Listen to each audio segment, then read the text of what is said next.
조금씩 스며드는 영화 채널 시네브로의 이지입니다. 네, 안녕하세요. 반갑습니다.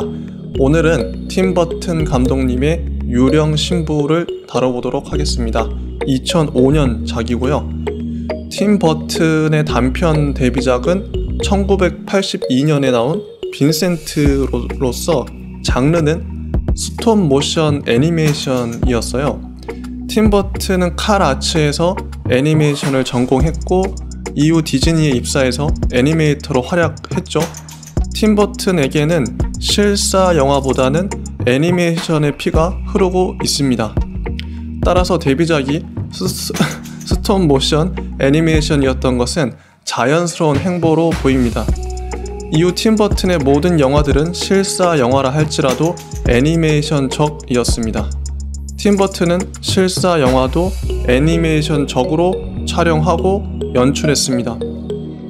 이러한 맥락에서 진정한 팀 버튼스러움을 느끼려면 그의 실사 영화보다는 애니메이션을 보는 게 더 좋겠죠. 빈센트는 5분가량이라서 너무 짧았고 크리스마스의 악몽은 팀 버튼이 각본을 썼지만 헨리 셀릭이 감독했고 제임스와 거대한 복숭아 역시 팀 버튼이 제작했지만 헨리 셀릭이 감독을 맡았었죠. 그리고 오늘 다룰 유령 신부에서 마침내 팀 버튼이 감독을 맡았습니다. 팀 버튼다움을 온전히 구현해낸 영화를 드디어 우리는 마주한 것이죠. 실사 영화는 그 특성상 감독이 모든 환경을 조율하기에는 역부족입니다. 배우들의 외모나 감정까지 감독이 100% 만족하고 연출할 수는 없겠죠. 스튜디오나 현장의 분위기에 따라 촬영본의 느낌도 미묘하게 달라질 수밖에 없습니다. 반면 애니메이션의 경우 100% 모든 것을 감독의 연출 의도를 담아 제작할 수 있습니다. 구도와 색감, 캐릭터의 모션 하나하나까지 감독은 세심하게 마음껏 자기 마음대로 할 수 있죠. 따라서 팀 버튼은 이 작품을 만들면서 디테일 하나까지 자기식으로 신경 썼을 게 분명합니다. 진정한 팀 버튼의 팬이라면 그래서 이 영화를 가볍게 볼 수 없는 것이죠. 자, 이 영화는 여러 가지 면에서 경이롭습니다. 팀 버튼은 그의 데뷔작부터 이미 완성된 감독이라고 말했습니다. 어떤 감독은 영화를 찍으면서 성장하는 감독이 있는 반면에 팀 버튼의 경우 이미 자신만의 작가적 스타일이 완성된 형태로 데뷔했습니다. 그래서 모든 작품들이 고르게 높은 완성도를 갖추고 있습니다. 게다가 놀라운 사실은 팀 버튼은 영화를 찍을수록 그 스타일이 더욱더 세련돼진다는 거예요. 기존에도 이미 잘하고 있었지만 거기서 한층 더 뛰어나진다는 게 그의 놀라운 점입니다. 제가 보기에 팀 버튼은 이미 배트맨과 배트맨 리턴즈로 정점을 찍었고 에드우드, 화성침공, 혹성탈출로 명감독의 반열에 올랐으며 가위손, 빅피쉬, 찰리와 초콜릿 공장으로 영화사에 길이 남는 걸작을 남겼습니다. 그의 모든 작품들은 미장센적으로도 완벽하고 스토리나 철학적으로도 완벽합니다. 오히려 많은 사람들이 팀 버튼을 스타일리스트로만 오해하고 있는 게 안타까울 지경이에요. 그는 크리스토퍼 놀란, 쿠엔틴 타란티노와 어깨를 나란히 견줄 정도의 감독입니다. 현재까지 그의 모든 작품에 저는 별 5개를 주었습니다. 리들리 스콧의 경우 별 5개 준 작품은 5손가락에 뽑을 정도로 적은데 말이죠. 개인적 취향의 차이가 아니라 객관적으로 공정하게 별점을 줬다고 생각하는데도 이 정도입니다. 제가 팀 버튼 특집으로 지금까지 다뤄온 에피소드들을 순서대로 들으시다 보면 별점 만점의 이유에 대해 시청자와 청취자분들도 충분히 납득하시리라 믿습니다. 자, 잠시 여러분들께 질문 하나를 해보겠는데요. 자, 애니메이션의 3요소는 무엇일까요? 이 3가지 요소는 애니메이션을 잘 만들었냐, 못 만들었냐의 평가 기준이 되기도 합니다. 바로 말씀드리면 캐릭터, 스토리, 음악 이렇게 3가지가 애니메이션에서 중요합니다. 이 3가지만 잘 만들어도 걸작 애니라 불릴만 하다고 봅니다. 겨울 왕국의 경우 엘사와 안나, 올라프의 캐릭터 디자인이 정말 좋았죠. 스토리도 왕자가 공주를 구해주는 식상한 이야기가 아닌 동생이 언니를 구해주는 신선한 이야기였죠. 무엇보다 주제곡 레디고를 비롯한 모든 음악들이 역대급으로 좋았습니다. 사실 겨울왕국은 노래 하나 덕분에 1000만 영화를 달성한 레전드라 해도 과언이 아닙니다. 레디고는 유치원생부터 초등학생 까지 전 국민 애창곡으로 몇 년간 회자되었죠. 이 정도의 주제가는 라이온킹 이후 20여 년 만에 달성한 디즈니의 쾌거였다고 봅니다. 자, 이제 오늘 다룰 작품은 이 세 가지 요소에서 과연 어떤 평가를 받을 수 있을까요? 오늘의 작품 유령신부는 애니메이션의 3요소에서 거의 만점에 가까운 점수를 받을 수 있겠습니다. 첫째는 예술의 경지에 다다른 완벽한 조형미를 갖춘 캐릭터 디자인. 둘째는 한을 품은 유령신부의 여운이 진한 완벽한 스토리. 셋째는 데니 엘프만의 디즈니와 차별화된 뮤지컬 음악. 이렇게 세 가지 주제가 잘 어우러진 걸작임이 틀림없습니다. 자, 지금부터 각 주제별로 하나씩 풀어보도록 하죠. 자, 먼저 캐릭터 디자인을 이야기할 텐데, 캐릭터를 이야기하려면 우선적으로 스토리 라인을 설명해야만 합니다. 이 영화의 시기는 서양의 중세로 보여요. 남자 주인공 빅터 반 도트는 부모님께서 생선 가게로 떼돈을 벌어 졸부가 된 케이스입니다. 빅터의 어머니 넬 반 도트와 아버지 윌리엄 반 도트는 아들 빅터를 귀족집 가문 딸에게 장가를 보내어 서민으로 살아왔던 자기들의 신분 상승을 노리고 있어요. 그리고 여자 주인공 빅토리아 에버글롯은 금고에 돈 한 푼 없는 가난한 귀족 집안의 딸입니다. 빅토리아의 어머니 모덜린 에버글롯과 아버지 피니스 에버글롯은 딸 빅토리아를 부잣집의 아들에게 시집 보내 돈 없이 파산할 지경인 자기 가문의 금고를 채울 작정이죠. 빅터와 빅토리아는 지금껏 한 번도 마주친 적이 없습니다. 두 집안의 부모들은 두 자녀의 사랑 따윈 관심 없고 오로지 자기들이 추구하는 목표를 달성하기 위해 자녀들을 이용할 뿐이에요. 생선 가게로 졸부가 된 빅터의 부모는 빅토리아 가문의 귀족이란 지위를 노리고 있고, 귀족이지만 돈이 없는 빅토리아의 부모는 빅터 가문의 막대한 돈을 노리고 있습니다. 자, 이쯤에서 캐릭터 디자인은 어떻게 나와야 할까요? 여러분이라면 스톱 모션 애니메이션의 인형들을 어떻게 제작하시겠습니까? 먼저 색감부터 이야기해보죠. 색의 질감입니다. 이 애니에는 두 가지 세계가 공존하는 걸로 나옵니다. 빅터와 빅토리아가 사는 지상의 세계, 즉 현실 세계와 유령 신부인 에밀리와 해골들이 살아가는 지하 세계, 즉 사후 세계가 나옵니다. 여러분이라면 지상 세계를 총천연색으로 그리고 지하 세계를 회색 빛깔로 칙칙하게 그리겠죠? 그런데 이 영화는 정확히 반대로 색을 사용합니다. 지상 세계의 인물은 온통 회색 빛깔로 그려집니다. 마치 회색 물감을 뒤집어 쓴 것만 같아요. 반면 지하 세계의 해골들은 화려한 원색으로 그려집니다. 이런 색깔의 대비는 이 영화의 메시지와도 긴밀하게 연동합니다. 아까 빅터 집안과 빅토리아 집안은 각자의 이익을 추구하기 위해 자녀들을 정략 결혼시키려 한다고 했죠. 이 두 집안 사람들은 그런 마음 때문에 살아있으나 죽은 것과 마찬가지이죠. 그래서 죽은 자를 상징하는 흑백 톤으로 그려질 수밖에 없었던 겁니다. 마찬가지로 인트로부터 등장하는 마을 사람 모두가 생기가 없어요. 기계적으로 시계추처럼 바닥을 쓰는 영혼 없는 아저씨의 움직임과 기계적으로 생선 머리를 자르는 생선 가게 아저씨들의 손동작이 보여집니다. 곧이어 기계적으로 인사하는 아저씨들이 보여져요. 이들 모두는 회색 빛깔을 머금고 있죠.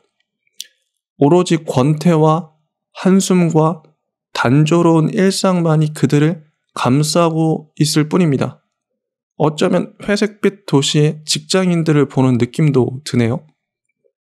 많은 직장인들이 사실상 직장에서는 죽은 자나 다름없죠. 팀 버튼의 영화들은 회색이라고 언젠가 제가 말했습니다. 이 영화도 회색을 진하게 그 베이스, 바탕에 머금고 있어요. 회색이란 죽음의 색이죠.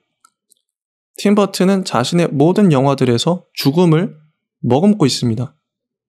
팀 버튼의 작품들이 깊은 이유는 바로 죽음의 이미지 때문이에요. 자, 단편 빈센트는 자신의 어린 시절을 회상하며 만든 작품인데 빈센트는 홀로 늘 죽음을 진지하게 고민하죠. 죽은 자를 찾아내기 위해서 마당을 파기도 하고요. 그 다음에 프랑켄 위니는 죽었다가 살아난 강아지 이야기입니다. 그런데 이 강아지가 사람을 해치거나 위협하지 않아요. 살아있을 때처럼 다정하게 모든 이들에게 안깁니다. 사람들은 오해하고 프랑켄 위니를 기겁하며 피하죠. 즉 친절하고 다정한 죽음이 다가와 인사를 하는데 죽음을 두려워하는 사람들이 기겁하면서 도망갑니다. 팀 버튼은 언제나 죽음을 다정다감한 존재로 그려요. 그가 생각하는 죽음의 이미지는 따스한 봄바람을 품고 있습니다. 비틀주스의 주인공 부부는 죽어서 유령이 됐지만 결코 남들을 놀래키거나 겁줄 생각이 없죠. 착해서. 자기 집안의 사람들을 쫓아내려 하지만 되레 사람들에게 유령이 쫓겨나게 생겼죠. 팀 버튼의 유령들은 이처럼 순진하고 착합니다. 크리스마스에 악몽이 나오는 드라큘라나 마녀, 몬스터들도 착하죠. 가위손은 죽어있던 기계에 생명을 불어넣어 인간으로 만든 것이죠. 가위손도 착하죠. 배트맨의 악당 조커는 죽었다가 되살아나 얼굴이 창백하게 웃고 있죠. 그 펭귄 역시 지하에서 죽은 것처럼 살다가 지상으로 올라왔죠. 이처럼 팀 버튼의 영화들은 죽음을 기존의 상식과는 좀 다르게 다루고 있어요. 우리가 익히 아는 죽음의 이미지란 공포 영화에 나오는 귀신들이겠죠? 사람을 놀라게 하고 두려움에 벌벌 떨게 하는 그런 끔찍하고 잔인한 이미지가 상식처럼 퍼진 죽음의 공포입니다. 하지만 팀 버튼의 죽음의 세계는 무언가 환상적인 일이 일어날 것만 같은 판타지 세계예요. 물론 그곳엔 악당들도 있고 귀신들도 있지만 전혀 무섭지 않습니다. 죽음의 이미지를 전복하는 것, 죽음을 색다른 관점에서 경험하게 하는 것이 팀 버튼의 목적 아닐까. 그의 죽음의 세계는 재기발랄합니다. 기발하고 유쾌합니다. 즉 소재만 죽음이지 따지고 보면 생명력 충만한 세계예요.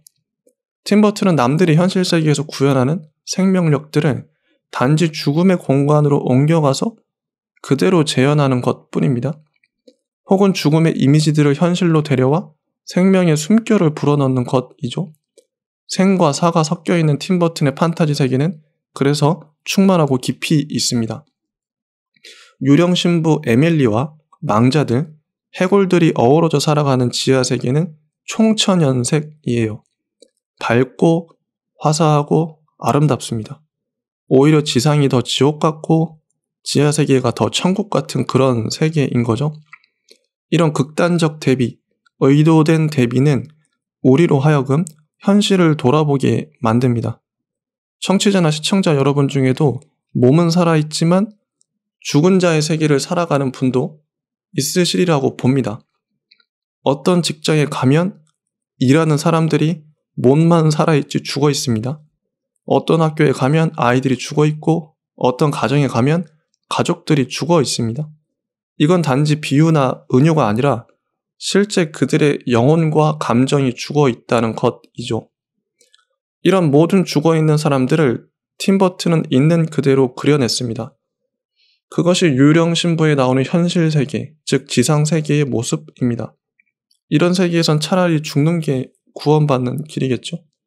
지하세계에 내려가면 일하는 고통 없이 날마다 술 마시며 파티를 벌일 수 있으니까요. 실제 지하세계에서 해골과 망자들은 바에 모여서 날마다 술판을 벌여요. 맨날 노는 것 같아요. 해골이니까 술을 마셔도 줄줄 바닥으로 셉니다. 해골이 부서져도 금방 원상복구됩니다. 돈 벌려고 아둥바둥할 것도 없고 누구 때문에 귀찮거나 괴롭지도 않습니다. 그들은 온전히 삶이 아니라 죽음을 즐기며 살아갑니다. 참 행복해 보여서 부럽게 느껴지죠. 자, 이제 구체적인 캐릭터 디자인을 한번 묘사해 보도록 할 텐데요. 이 인물들은 크리스마스의 악몽에서 우리가 익히 보아온 팀 버튼 특유의 그 손길이 느껴지는 팔다리가 얇고 길쭉길쭉한 그런 스타일이 기본형입니다. 크리스마스의 악몽의 주인공 잭 스캘링턴을 떠올려 보시면 될 것 같아요. 남주인공 빅터는 부모님께 순정적인, 부모님의 눈치를 보는, 부모님에게 기죽어 사는 남자입니다. 겁도 많고 줏대도 없고 말도 더듬고 순하고 어리버리하고 행동도 굼뜨고 덤벙거립니다. 몸은 한없이 여리여리하고 얼굴은 창백해서 금방이라도 독감 걸려 죽을 것 같아요. 얼굴은 역삼각형으로 생겼고 눈은 동그랗고 올백머리를 하고 있죠. 목소리도 들릴락 말락 기운이 없습니다. 애니에서 인물들 눈이 큰 이유는 눈이 사람의 얼굴 감정 표현하기에 가장 효과적이기 때문이죠. 대부분의 애니 캐릭터는 그래서 눈이 커다랗죠. 관객들을 충분히 공감시키기 위함입니다. 왓챠에 유령 신부가 있으니까요. 직접 한번 보시고 캐릭터 디자인을 판단하셨으면 좋겠습니다. 여주인공 빅토리아 역시 빅터처럼 몸이 여리여리하고 얼굴이 창백하지만 얼굴은 동글동글합니다. 지혜롭고 적극적인 성격이죠. 여기서 우리가 알 수 있는 건 주인공 남녀는 주인공처럼 정이 가게 생겼다는 것이에요. 관객들이 감정이입을 충분히 하기 위해선 주인공들이 조연들에 비해 잘생기고 예뻐야 합니다. 이를 보고 외모지상주의라고 비판할 수도 있겠지만 우리가 아는 한 모든 애니의 주인공들은 다 잘생기고 예쁩니다.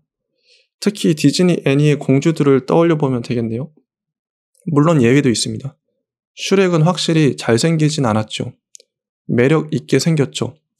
주인공의 요건은 그래서 잘생기거나 예쁘다 요 정도가 아니라 매력이 있어야 한다는 거예요. 유령신부에 나오는 두 주인공들도 짧은 시간에 그들의 매력을 관객들에게 어필하게끔 생겼어요. 자, 왜 남자 주인공은 모든 면에서 어리숙해 보일까요? 왜 여자 주인공은 모든 면에서 성숙해 보일까요? 거의 모든 애니와 영화에서 이런 주인공 설정은 클리셰라고 할 수 있겠네요. 사랑에 빠진 남자들은 대부분 어리숙하고 여자들은 남자에 비해 성숙한 모습을 보입니다. 어쩌면 현실 고증이 제대로 된 케이스라고 할 수 있겠네요. 이러한 클리셰를 무작정 거스를 수도 없는 것이 사람들은 애니와 영화에서 현실을 보기 때문이죠. 현실이 그러하다면 영화도 그러하게 표현하는 게 더 이입을 돕겠죠. 자, 이 영화에 나온 모든 캐릭터 디자인은 조형미로 봤을 때 완벽하다고 극찬할 수 있겠습니다. 사실 팀버튼의 모든 영화 캐릭터 디자인은 그 자체로 교과서에 실어도 될 정도로 완벽합니다. 그가 애니메이터를 해서 그런지 몰라도 캐릭터성을 정말 잘 뽑아내요. 제가 100여 개의 피규어를 집에 보유하고 있는 피규어 수집가로서 보기에도 이 영화의 캐릭터 인형들은 디자인적으로 완벽해요. 여러분은 혹시 박물관이나 미술관에서 숭고미나 경외감을 느끼신 적 있으신가요? 저는 그런 경험이 꽤 됩니다. 아프리카 탄자니아에 쏟아지는 별들을 보면서 가슴이 벅차오르는 걸 느꼈고, 러시아의 황금방이라던가 그 걸작 컬렉션을 보고 극에 달한 미적 흥분을 느꼈거든요. 인간이 빚어낸 극도로 아름다운 예술 작품에서 사람들은 감히 그 작품에 절하고 싶은, 예를 갖추어 대하고 싶은 감정을 느끼죠. 이 한 작품을 만들기 위해 장인은 자신의 온 생애를 걸었겠구나. 유령 신부의 캐릭터 디자인을 보면서도 저는 그런 종류의 미적 경외감을 느꼈어요. 그림을 그려보셨거나 디자인을 전공하신 분들이라면 이 영화의 캐릭터들이 얼마나 완벽하게 아름다운지 더 잘 느끼실 것이라 봅니다. 캐릭터 디자인은 복잡하다고 해서 잘 된 게 결코 아니죠. 좋은 캐릭터 디자인을 느껴보고 싶으시다면 지금 당장 인터넷에서 미키마우스를 검색해서 종이에다가 볼펜이나 샤프로 따라 그려보세요. 몇 번만 그려봐도 이게 얼마나 잘된 디자인인지, 왜 미키마우스가 세계적으로 인기 있는지 절감하실 겁니다. 디즈니 캐릭터들은 미키마우스를 비롯해서 도널드 덕, 구피, 미니 완벽한 디자인이죠. 디즈니 공주들도 마찬가지고요. 그런 디자인은 쉽게 나오는 게 아닙니다. 전문적인 디자이너들이 자신의 평생의 실력과 내공을 쏟아부어 만들어내는 절정의 작품이죠. 그럼에도 아시다시피 그런 모든 디즈니 캐릭터들이 성공하는 건 아니죠. 우리가 몇십 년이 지나도 기억하는 캐릭터들은 극소수에 불과합니다. 자, 크리스마스의 악몽을 한 번이라도 본 사람은 잭 스켈링턴의 디자인을 결코 잊을 수 없겠죠. 미키 마우스처럼 한 번 보면 잊을 수 없는 극도로 매력적인 디자인이기 때문이죠. 저는 피규어를 한참 사모을 때 잭 스켈링턴의 피규어도 물론 사모았습니다. 그만큼 수집할 만한 가치가 있는 조형미였던 거죠. 제가 유령신부를 보면서 또 깜짝 놀랐던 건 거기 나오는 모든 캐릭터들이 그 하나하나가 당장 피규어로 만들어서 팔아도 될 만한 수준이었다는 거예요. 조형미로만 본다면 곰돌이 푸나 도라에몽, 그 원피스의 루피 피규어 못지 않습니다. 아니, 제가 갖고 있는 무수한 피규어들에 비교해서 조형미로만 봤을 때 우위에 있다고 확신을 해요. 만약 캐릭터의 인기 같은 거품들을 제거하고 순수 조형미로만 캐릭터 순위를 매긴다면 팀버튼의 캐릭터들은 가장 선두에 위치할 것입니다. 그만큼 뛰어나요. 유령신부는 캐릭터들을 보는 맛이 팀버튼의 모든 작품 중 가장 뛰어나다고 할 수 있습니다. 여러분은 드라마를 왜 보시나요? 남주나 여주 얼굴을 구경하는 맛으로 보는 이들이 많죠. 누군가는 이에 대해 헛웃음치거나 비아냥거릴지도 모르겠지만 잘생기고 예쁜 얼굴에 조형미를 즐기는 것이 속물적인 것이라고 보진 않습니다. 제작자나 감독, 배우들도 대중들이 그러한 얼굴을 즐긴다는 걸 누구보다 잘 알고 있겠죠? 그래서 드라마의 승패는 단언컨대 남주, 여주의 얼굴이라고 봐요. 1시간 내내 그 얼굴을 감상하는 것이 드라마 감상의 주요한 재미 포인트입니다. 누가 이걸 부정할 수 있을까요? 마찬가지로 저는 팀버튼의 애니를 감상하는 이유를 들라면, 모든 애니를 굳이 시간 내서 보는 이유 중 하나는 단언컨대 캐릭터 감상이라고 봐요. 이건 외모 지상주의와는 다른 차원의 다른 결의 이야기입니다. 수천만 원, 수억 원대의 미술 작품을 수집하는 사람을 속물이라 부를 수 없죠. 피규어를 수집하는 사람을 속물이라 볼 수 없습니다. 예술을 즐기는 건 철저히 취향의 문제입니다. 모든 취향은 존중되어야 하죠. 어떤 분야든 깊이 파고들수록 본질에 다다르게 되고 전문가가 되며 극에 달할 수 있다고 봐요. 우리가 주로 하는 말이 누구나 악기 하나쯤은 다루는 세상이 되면 좋겠다, 이런 말 많이 들어보셨죠? 저는 더 포괄적으로 말해서 누구나 전문 분야 하나쯤 갖고 있는 세상이 되면 참 좋겠습니다. 전문 분야는 꼭 자기가 직업으로 갖지 않더라도 취미로라도 깊이 파고드는 분야를 말해요. 평생에 걸쳐서 자신이 흥미를 갖고 연구하고 정보를 찾고 자신만의 이론을 만드는 분야를 말하죠. 저의 경우 피규어 수집과 애니메이션 캐릭터의 조형미 분석은 다르지 않은 한 가지 분야입니다. 미술관에서 미술 작품을 감상하는 것과 이 유령신부란 영화의 캐릭터를 분석하는 건 똑같은 일이에요. 조금이라도 미술에 관심 있으신 분들은 유령 신부를 꼭 보실 것을 그래서 추천드립니다. 모든 장면들이 움직이는 그림이에요. 캐릭터의 완벽한 조형미와 그들의 포즈와 구도, 색감도 완벽합니다. 이 모든 걸 보고 있느라면 눈이 즐겁죠. 팀 버튼의 캐릭터들은 당장 현대의 박물관에 기증해도 수백 년, 수천 년 뒤에 사람들이 감탄해서 볼 것이라 확신합니다. 제가 보기에 다비드상이나 모나리자 같은 영원한 아름다움을 표상한 작품들인데 팀 버튼의 캐릭터 또한 그 작품들과 동등한 수준으로 대우를 받아 마땅하다고 봐요. 좋은 캐릭터 디자인을 설명한다는 게 참 어렵네요. 눈으로 봤을 때 아름다운 것을 이렇게 논리적으로 설득해내려니까 어렵습니다. 즉 감성적인 것을 이성적인 것으로 풀어내는 어려움이라 하겠죠. 그래도 평론이란 감상의 이론화, 감정의 논리화이니만큼 어떻게든 설명해내야겠죠. 자, 인트로를 보면 시계 가게 앞에서 바닥을 쓰는 키다리 아저씨가 나옵니다. 팔과 다리가 극단적으로 얇고 길게 쭉쭉 뽑아져 있어요. 마치 자코메티의 조각상을 연상시키는 이 디자인은 팀 버튼 특유의 디자인이죠. 저는 이런 디자인을 볼 때마다 미적 희열을 느낍니다. 디자인이란 직감의 영역입니다. 보자마자 아름답다고 감탄해야 좋은 디자인인 것이죠. 즉각적 반응이 아니라 자세히 보니 아름답다고 말하면 이미 망한 디자인인 것이겠죠. 팀 버튼의 길쭉한 팔다리 디자인은 왜 아름답게 느껴질까요? 자, 이쯤에서 미학 이야기를 좀 해야겠습니다. 영화 평론을 하려는 사람은 반드시 미학을 공부해야 합니다. 자, 미학을 모르는 사람이 영화뿐 아니라 무언가를 평가 혹은 평론한다, 이게 우스운 일이죠. 그렇다면 미학과 영화는 대체 무슨 관계일까요? 미학이란 아름다움에 관한 공부입니다. 영화를 평가한다는 건 자기만의 아름다움에 대한 기준을 갖고 영화를 같이 판단한다는 것이죠. 우리가 이야기해온 캐릭터 디자인에 대한 이야기도 결국은 미학이라고 정의할 수 있겠네요. 어떤 음악이 아름다운지 혹은 그렇지 않은지를 가리는 사람이 음악 평론가겠죠?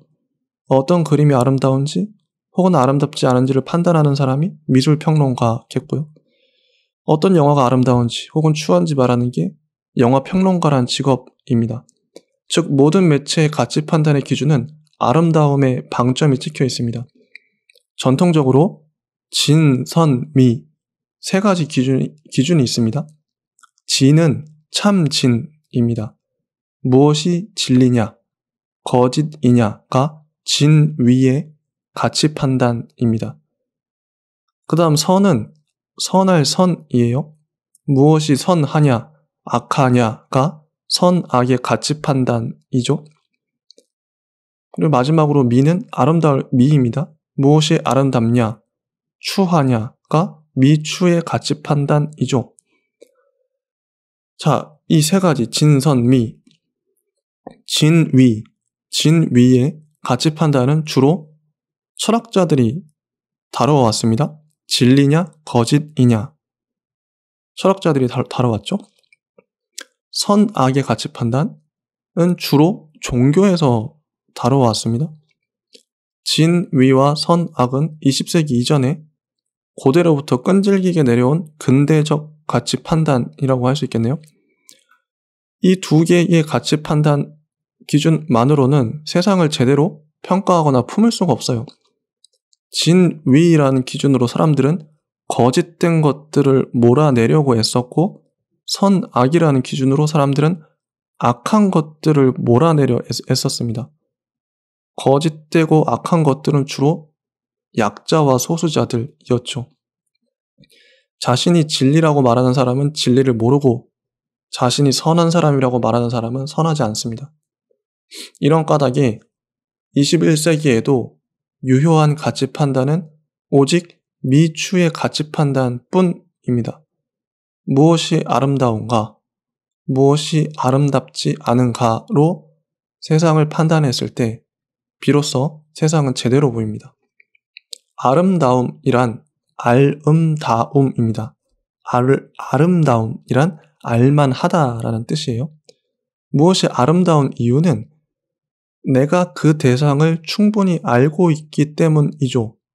즉 아름다움은 관계가 깊어질수록 더 진해지는 관계로부터 솟아나는 가치입니다. 내가 대상을 잘 알기 때문에 아름답다고 말하고 잘 모르기 때문에 추하다, 못생겼다고 말하는 거예요. 따라서 알면 사랑하게 되고 사랑하면 알게 됩니다. 자, 미추의 기준으로 보면 세상은 둘로 나뉘죠. 내가 잘 아는 것, 내가 잘 모르는 것 말이죠. 내가 잘 아는 분야는 아름답게 보이고 내가 잘 모르면 추하고 더럽게 보입니다. 실제 그렇죠?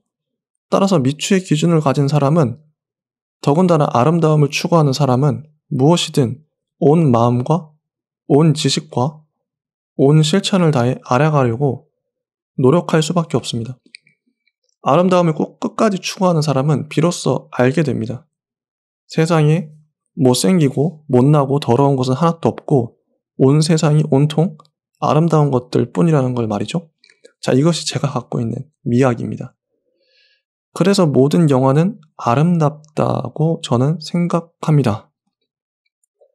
자, 여기까지가 미학 이야기는 이 정도로 줄이고 다시 팀 버튼의 캐릭터 디자인을 이야기해 보도록 할게요. 잘 만들어진 캐릭터란 어떤 것일까요?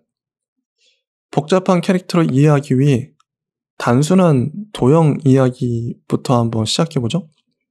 종이가 하나 있다고 가정을 할게요. 거기에 원 하나를 그려보세요. 실제 그려보셔도 됩니다.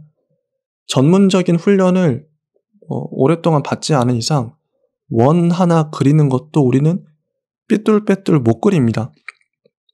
원을 거의 완벽한 원 모양에 맞게 그리려면 적어도 수천 번, 수만 번을 그려봐야 하죠.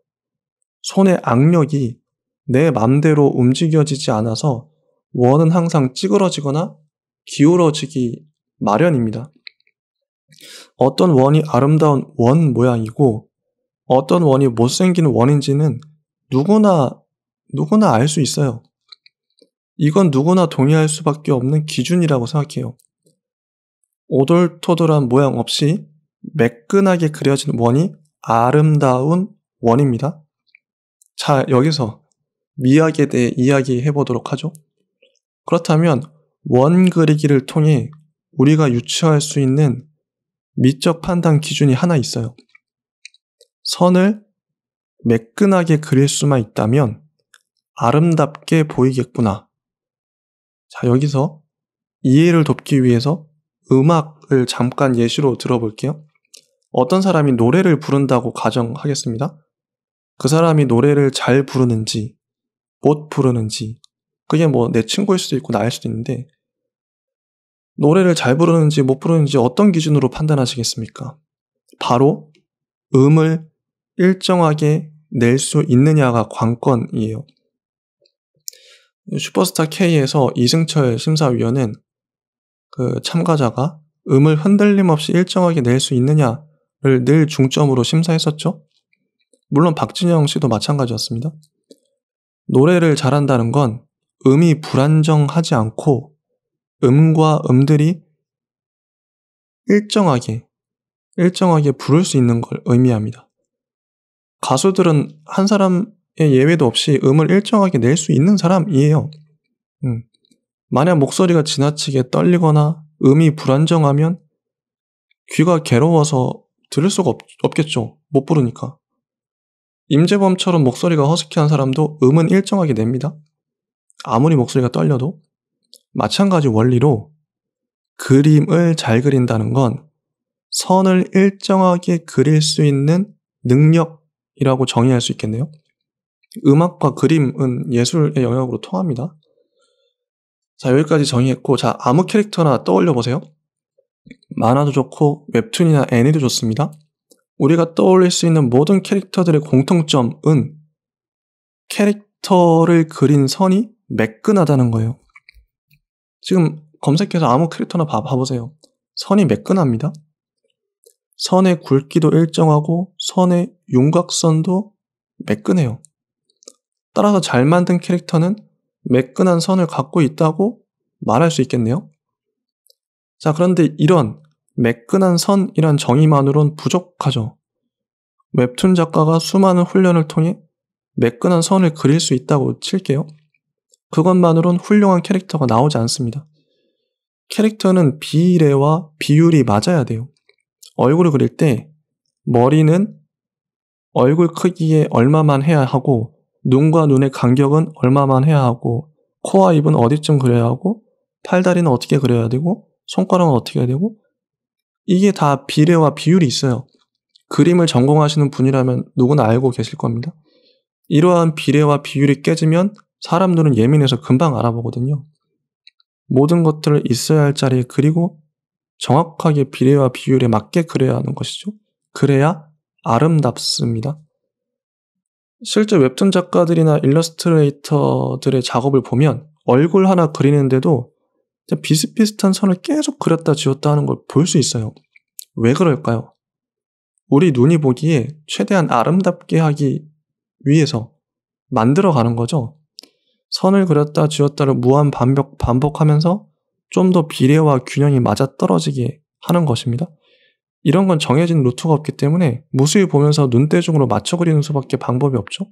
그런 게 감인 거죠. 그런 감에서 차이가 나는 거죠, 실력이. 그런데 이것만으로도 부족해요. 인체를 비례와 비율에 맞게 그렸다. 그러면 모든 사람이 동일한 캐릭터만 그리겠죠. 거의 비슷비슷하게. 그럼 실제에 사진 찍은 것처럼 그리겠죠. 이래가지고는 차별화가 이루어지지 않습니다. 그래서 캐릭터는 특정 부분을 과장하거나 축소합니다. 부각시킵니다. 미키마우스의 발과 귀는 정말 거대하죠. 팔다리는 지나치게 얇고 또 주먹은 또 두껍잖아요. 주먹진 것처럼. 머리는 거의 3분의 1을 차지하죠. 눈은 되게 크고.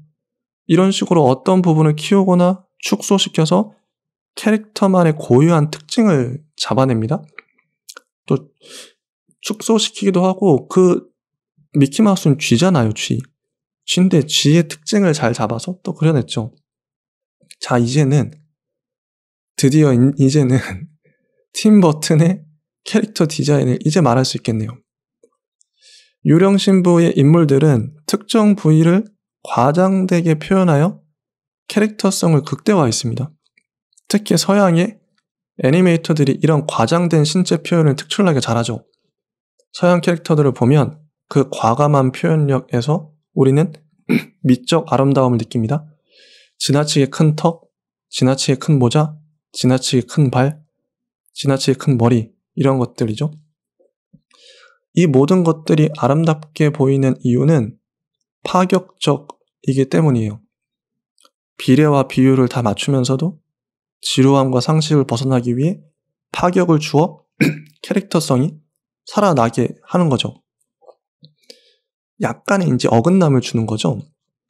빅터, 아까 남주인공 빅터와 여주인공 빅토리아의 인체 디자인은 팔다리가 길쭉길쭉한 우리가 익히 보아온 팀버튼식 디자인입니다. 빅터의 얼굴은 역삼각형이고 빅토리아의 얼굴은 동글동글하죠. 눈은 동글동글하고 코는 길쭉하며 입은 얄쌍합니다. 두 남녀 주인공은 대중적 호감을 자아내는 잘생기고 예쁜 얼굴로 잘 뽑았어요. 이 영화에서 이 두 사람은 가장 무난한 디자인에 속합니다. 애니메이션에서 캐릭터의 신체는 곧 캐릭터의 성격을 나타내죠. 이들의 신체가 이토록 가늘고 얇다는 것은 마음도 그만큼 가녀리다는 의미이겠죠. 애니메이션은 보여지는 대로 믿어지는 장르입니다. 특히 캐릭터 디자인은 직관성이 중요하죠. 그렇게 생겼으니까 그런 성격을 가진 것이고 그런 생각을 하는 것이겠죠. 이런 외모와 마음과 생각의 일치를 잘 염두에 두고 캐릭터 디자인을 본다면 여러분들은 어떤 애니를 보든 그 캐릭터의 생긴 모습만 보고도 앞으로 사건이 어떻게 전개될지 짐작할 수 있을 겁니다. 빅터의 아빠 윌리엄 반 도트는 역삼각형 얼굴에 수염이 달린 마른 신체를 가졌어요. 딱 봐도 어리숙해 보이고 분위기 파악 잘 못하게 생겼습니다. 줏대도 없고요. 실제로도 영화에 그런 성격이 많이 나오죠. 빅터의 엄마 넬 반 도트는 뚱뚱해요. 얼굴이 삼각형으로 뚱뚱한데 살이 하도 쪄가지고 턱이 삼겹으로 접혀요. 오른쪽 뺨에 점도 찍혀 있습니다. 식탐이 엄청나고 돈을 비롯한 여러 가지 탐욕을 갖게 생겼죠. 가슴도 지나치게 크고 엉덩이도 지나치게 큽니다. 마차에 타려는데 몸이 껴서 안 들어가요. 게다가 한성질하게 생겼죠. 자, 빅토리아의 부모는 입꼬리 양쪽이 아래쪽으로 축 처졌어요. 무언가 불만을 잔뜩 품은 표정이죠. 실제로도 불만을 엄청 토로합니다. 빅토리아의 엄마 모덜린 에버글롯 부인은 말랐는데 얼굴이 길쭉합니다. 특히 턱이 삐쭉 튀어나왔고 머리가 상당히 크게 솟아올랐어요. 턱이 길쭉하다는 건 그만큼 욕심이 많고 악덕하다는 얘기겠죠.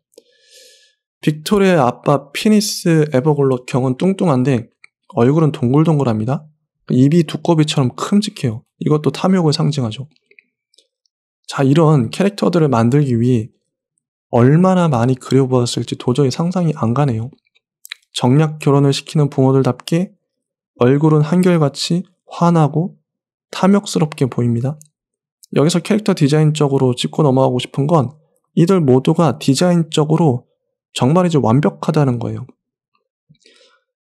저희가 놀란 건 머리를 저렇게 크게 만들고 턱을 저렇게 쭉 뽑았는데도 얼굴과 몸 전체와 조화를 이루어 디자인적으로 아름답게 보인다는 거죠. 조형미. 저는 이러한 지점을 감이라고 부를 수밖에 없어요. 감이 좋다. 수없이 좋은 디자인을 보고 수없이 그려보면서 어떻게 표현하면 아름다울지 감으로 익히는 것밖에 답이 없는 영역이 그림이겠죠. 우리들 중 다수가 노래는 잘 못 불러도 어떤 가수가 노래를 잘 부르는지 모든 사람이 알죠.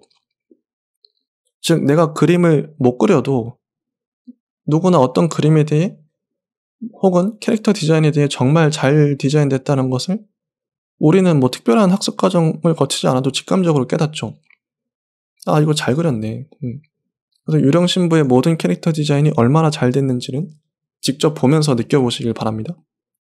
아마 감탄밖에 나오지 않으실 거예요. 도대체 어느 정도길래. 한번 보세요.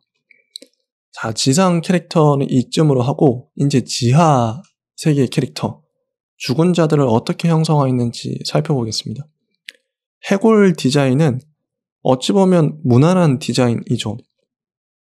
뭐 해골 디자인은 말 그대로 해골 디자인이에요. 어떤 특이점을 뽑아내기가 상당히 어려운 게 해골 캐릭터죠. 여기 나오는 해골들은 매끈하게 다듬어졌습니다. 이걸 만든 조형사들의 솜씨가 느껴져요. 해골은 대개는 징그럽거나 무섭기 마련인데 해골들이 정감 있게 생겼어요. 마치 레고처럼 장난감으로 갖고 놀아도 좋겠다 싶을 정도예요.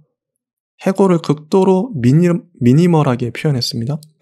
깔끔함과 정갈함의 극치를 보여주죠.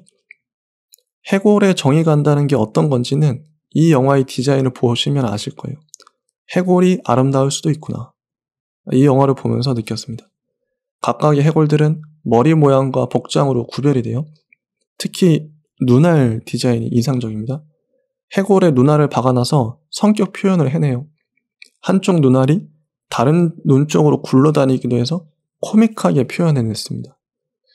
뭐 자기의 몸을 갖고 이제 기타를 이제 뭐 이렇게 바이올린을 친다든지 다양한 좀 재밌는 장면들이 나오죠. 해골 이외에도 어떤 망자들은 파란 피부를 가진 상태로 표현해냈어요. 술집 주인은 목 잘린 머리만 있는데 아래서 바퀴벌레들이 그 머리를 날라요. 어떤 망자는 지나가면 몸이 뚝 반으로 갈라져요. 반으로 갈라져서 안에 있는 내장이나 이게 다 보여요. 그리고 유령 신부로 등장하는 에밀리의 경우 입술이 두툼한 게 안젤리나 졸리를 연상시킵니다. 한쪽 눈알도 수시로 뽑히면서 눈알 속에 사는 구더기 친구가 수시로 튀어나오죠. 이 구더기는 녹색 몸통에 뻐드렁니를 드러내는데 한마디로 웃기게 생겼습니다. 개그 캐릭터인 것이죠. 특히나 죽은 자들의 디자인은 색감이 다양합니다.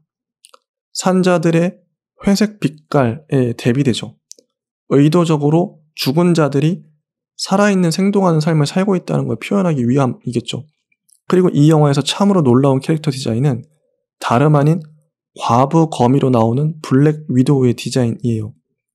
거미는 생김새 자체가 징그럽게 생겼잖아요. 눈이 6개, 다리가 8개 달린 통통한 몸통의 거미를 보면 제 아무리 디자인을 잘해도 징그럽게 느껴질 수밖에 없죠.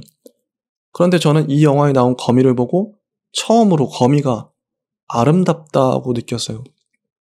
이런 일이 실제로 가능하다니. 디자인적 테크닉만으로도 거미가 아름다울 수 있다니. 저는 태어나서 처음으로 거미에게 아름다움을 느낀 거죠. 이걸 만든 애니메이터들은 기술적으로 장인의 경지에 오른 사람들이 틀림없다. 놀라운 디자인적 역량입니다. 악당 바키스 비터는 턱이 두툼한 게 딱 봐도 탐욕스러운 악당처럼 생겼고, 마부 메이휴는 멍청하고 순박하게 생겼고, 목사 골스웰은 부리부리하게 치켰던 큰 그 눈과 길다란 코, 길다란 턱이 한 손가락에 생겼습니다.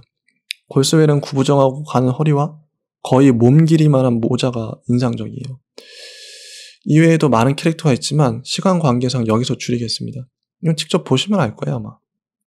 잘 만들었죠?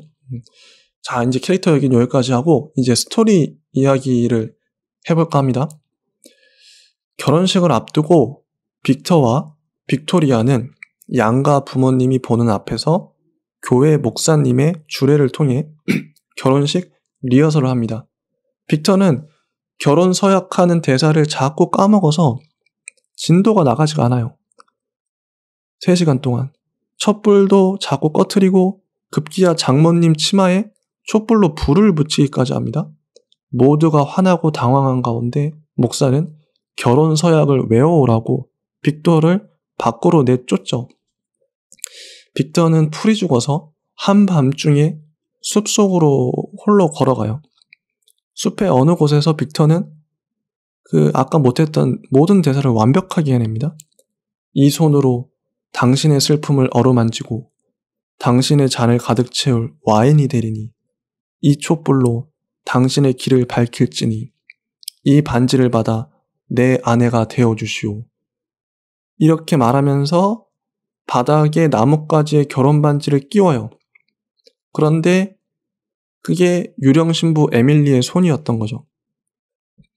빅터는 졸지에 망자가 된 시체 신부에게 결혼 서약을 해버리고 만 것이죠. 이를 진심으로 받아들인 에밀리는 빅터를 쫓아가고 빅터는 기겁해서 도망갑니다. 빅터가 기절하고 깨어보니 에밀리가 사는 지하 세계예요.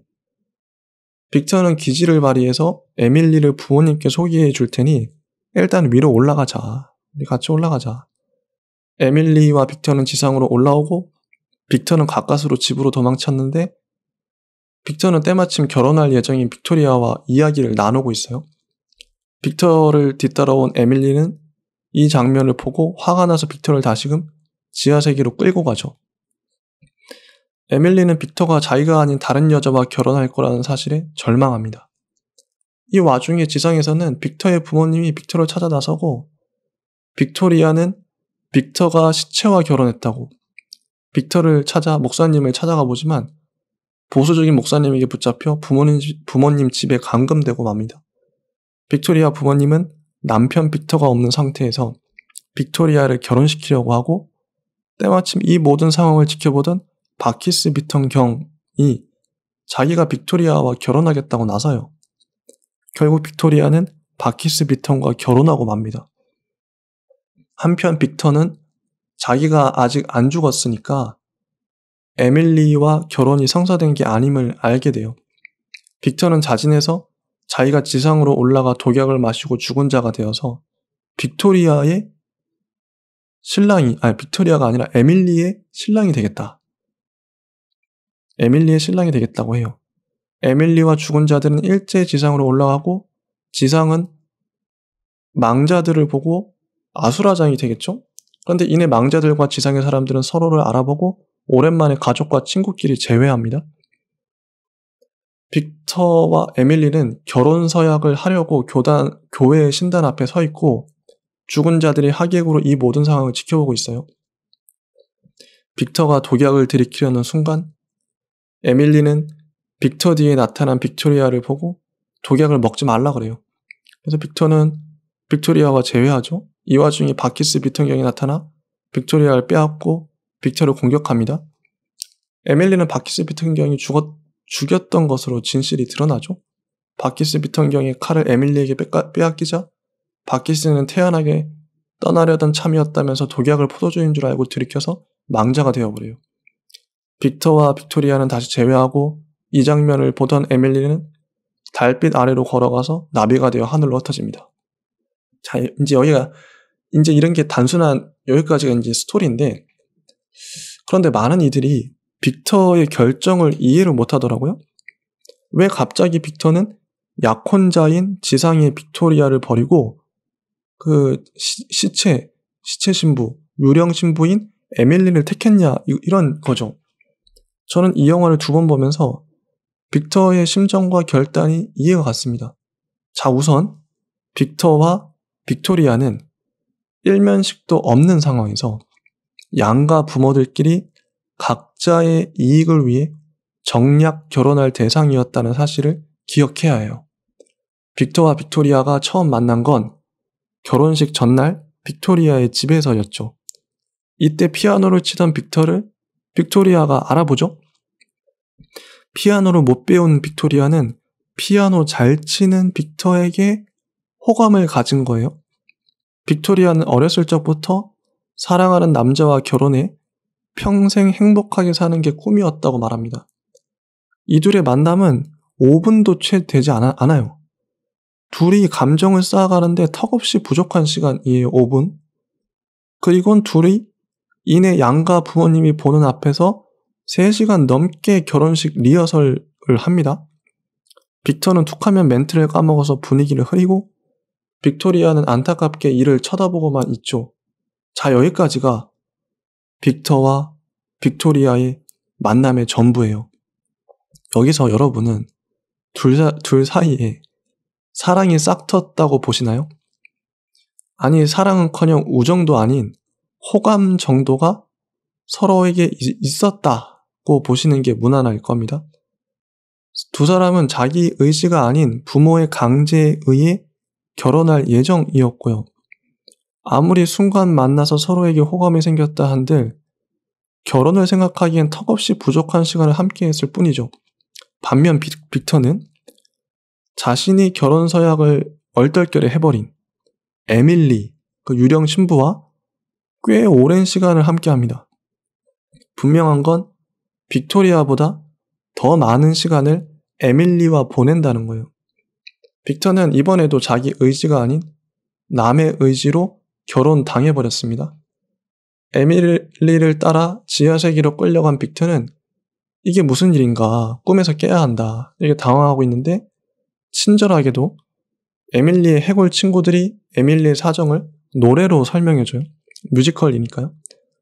에밀리는 지상에서 살아있을 시절에 사랑하는 사람과 결혼을 약속하고 부모님의 반대를 무릅쓰고 같이 도망가기로 했어요. 에밀리가 숲에서 약혼한 사람을 기다렸는데 괴한의 습격을 받아서 죽어요. 그래서 에밀리는 결혼에 대한 한이 생길 수밖에 없죠. 참된 사랑을 기다린 에밀리를 보며 빅터는 만감이 교차했을 겁니다. 인간적인 정과 연민, 측은함, 안타까움이 느껴졌겠죠. 무엇보다 에밀리는 지나치게 순수하고 순진한 사람이에요. 마음이 너무 착해서 빅터가 실제로 자기에게 청혼해버렸다고 믿어버려요. 빅터는 이런 에밀리를 실망시키고 싶지 않고 상처 주고 싶지 않아서 머뭇거리며 망설입니다. 빅터가 장깨를 부려서 지상에 올라와서도 에밀리는 혼자 숲에 앉아서 끝까지 빅터는 부모님을 만나러 갔어, 다시 올 거야, 이러고 앉아있어요. 빅터가 자신을 배신한 걸 보자마자 보자마자 에밀리는 빅터를 데리고 지하세계로 돌아가죠. 에밀리는 울먹거리면서 빅터에게 말해요. 날 속였어. 딴 여자한테 가려고. 나랑 결혼했잖아요. 아내는 나라고요. 모든 게 완벽했는데. 그리고 에밀리는 빅터를 떠나 자신의 관 앞에서 노래를 부릅니다. 촛불을 만져도 뜨겁질 않아요. 칼에 찔려도 마찬가지죠. 그녀 심장은 뛰지만 난 죽었잖아요. 내가 느끼는 이 고통 진짜가 아니라고 말해줘요. 내겐 아직 눈물이 남았나 봐요. 에밀리의 감정선을 잘 따라오셨다면 이 지점에서 눈물이 나지 않을 수가 없어요. 에밀리는 눈물을 뚝뚝 흘립니다. 자, 빅터는 에밀리에게 다시 돌아오죠. 에밀리의 심정을 이해한 거예요. 에밀리는 혼자 외로이 피아노를 치고 있었습니다. 이때 옆에서 빅터는 안개꽃을 주면서 이걸 떨어뜨렸다고 말해요. 미안해요. 부모님 만나자고 속인 거요. 이 모든 게 생각지도 못하게 흘러가서요. 피아노를 치던 에밀리 옆에서 빅터는 에밀리의 음에 맞춰서 다음 음을 연결해가요. 빅터는 에밀리를 음악으로 위로하는 거죠. 빅터가 치고 있는 피아노를 보던 에밀리는 빅터 옆에서 같이 피아노를 칩니다. 이렇게 둘은 피아노를 치다가 에밀리의 해골선이 뚝 떨어져서 건반을 타고 빅터에게 다가가요. 에밀리는 멋쩍은 얼굴로 열정이 지나쳤네요. 라고 말하고 빅터는 그런 열정이 난 좋은걸요. 이렇게 말해요. 둘은 이미 화해했고 서로를 용서했고 피아노를 치면서 치유되었고 마음이 통했던 거죠.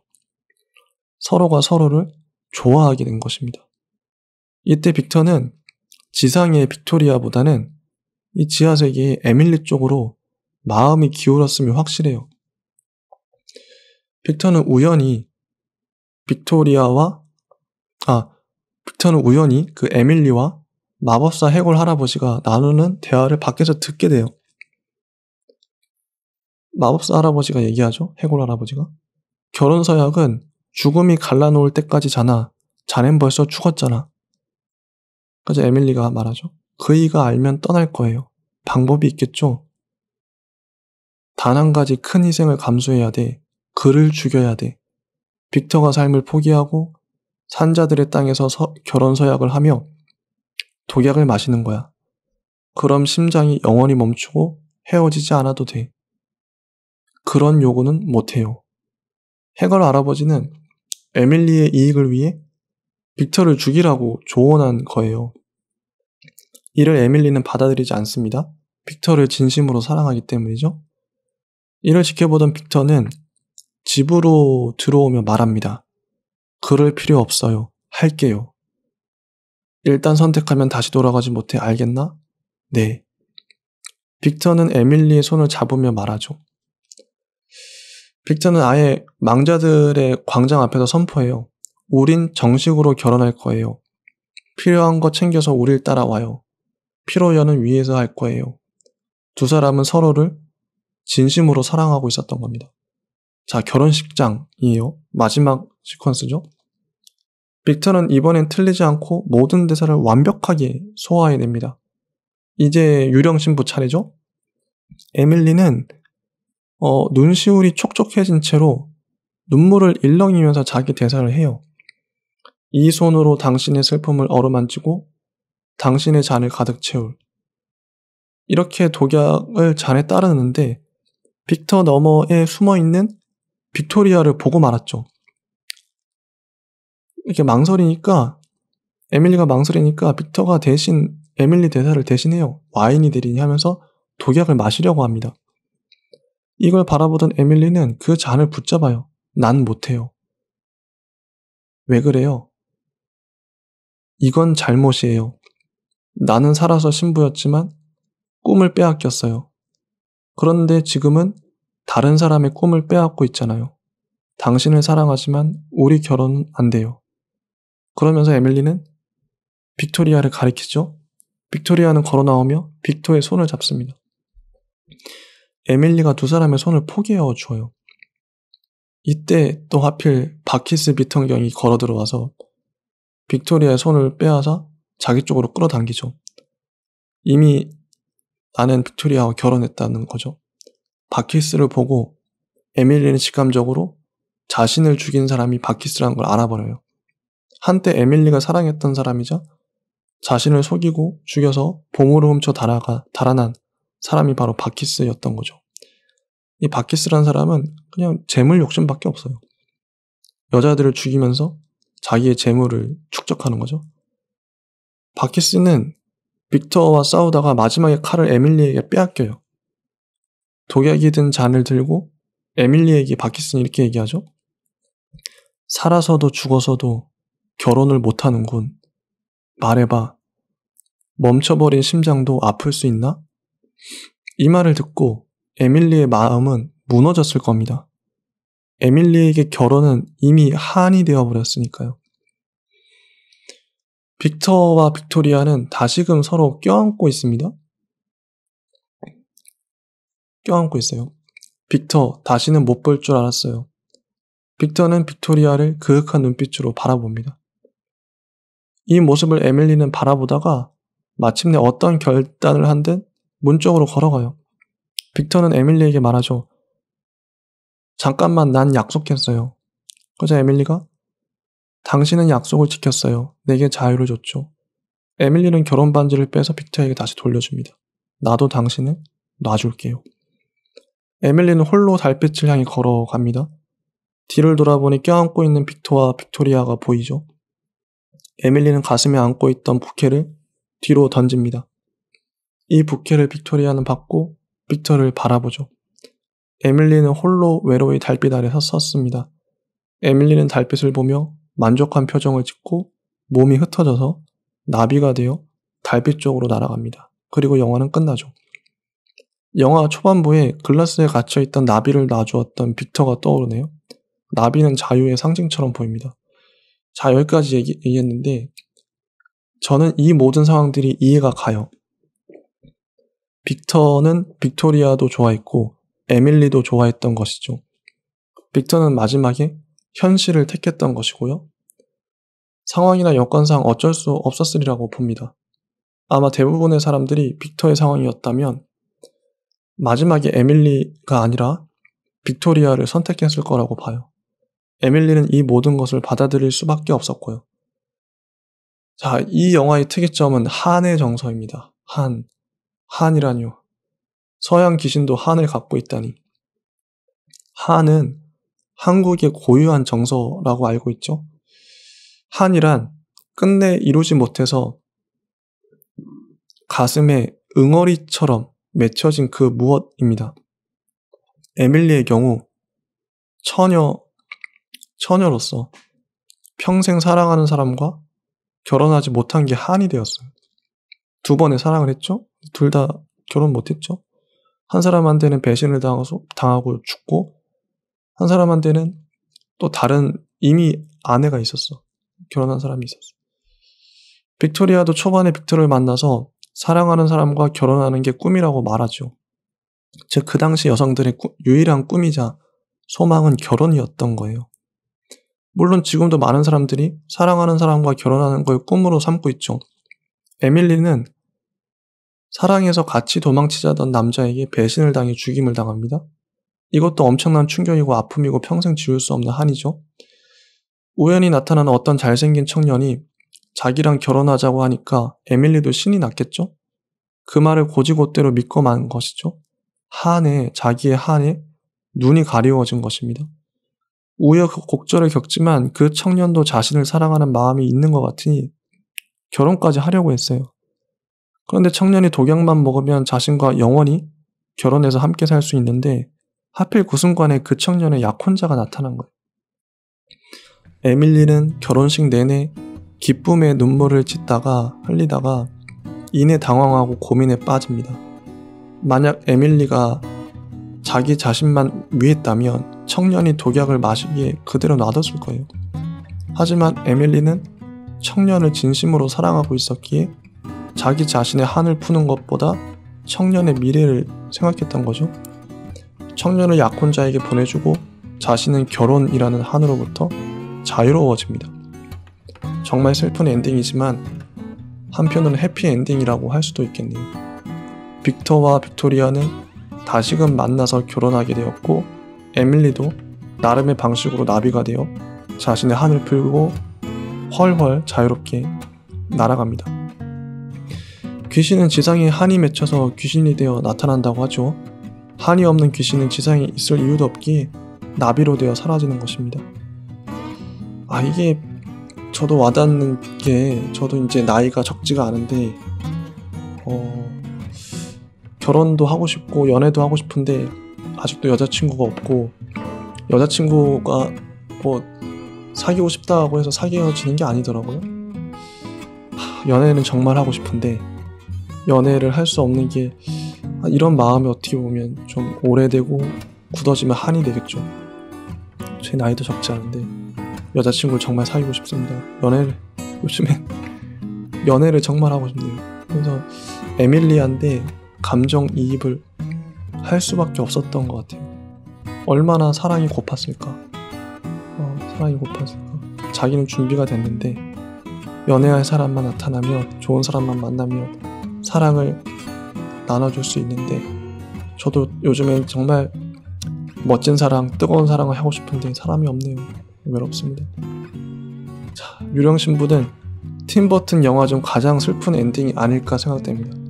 이 엔딩을 보고 울었다는 사람도 여럿 있더라고요. 저도 아직까지도 마음이 아련합니다. 자, 지금까지 조금씩 스며드는 영화 채널 시네브로의 이지였습니다. 진실한 사랑을 찾아서 진실한 사랑을 하는 우리가 되었으면 좋겠습니다. 누구도 사랑 때문에 아프지 않았으면 좋겠네요. 다음 주에 뵙겠습니다. 감사합니다.